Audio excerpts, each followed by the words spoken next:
জোর জবরদস্তি করে আদিকে বিয়ে করে নিল তিতির। সম্পূর্ণ জানতে হলে ভিডিওতে একটি লাইক করে দেখতে থাকো। আদি যে তিতিরকে বিয়ে করতে চায় না সেটা তিতির মনে মনে খুব ভালো করেই জানে, তার মধ্যে সবসময় আছে আনন্দী। এবার এই সবের মধ্যেই তিতির দেখছে যাই হোক করে জোর করে যদি আমি আদিকে বিয়ে করে নিই তাহলে সব সমস্যার সমাধান মিটে যাবে।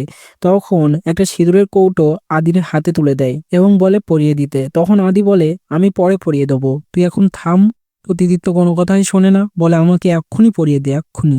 তো আদি পড়াতে চায় না। আদির হাতটা ধরে তিতির জোর করে তার কপালে অর্থাৎ তার সিঁথিতে নিয়ে যায়, কিন্তু সিঁদুরটা লাগে না। তারপরেও জোর করে কপালে ঠেকিয়ে দেয় এবং সিঁদুরটা সারা কপাল ভর্তি হয়ে যায়। আর তখন তো আদি পুরো অবাক হয়ে তাকিয়ে থাকে তিতিরের দিকে। সত্যিই কি তবে এবার আদির সঙ্গে তিতিরের বিয়ে হয়ে গেল?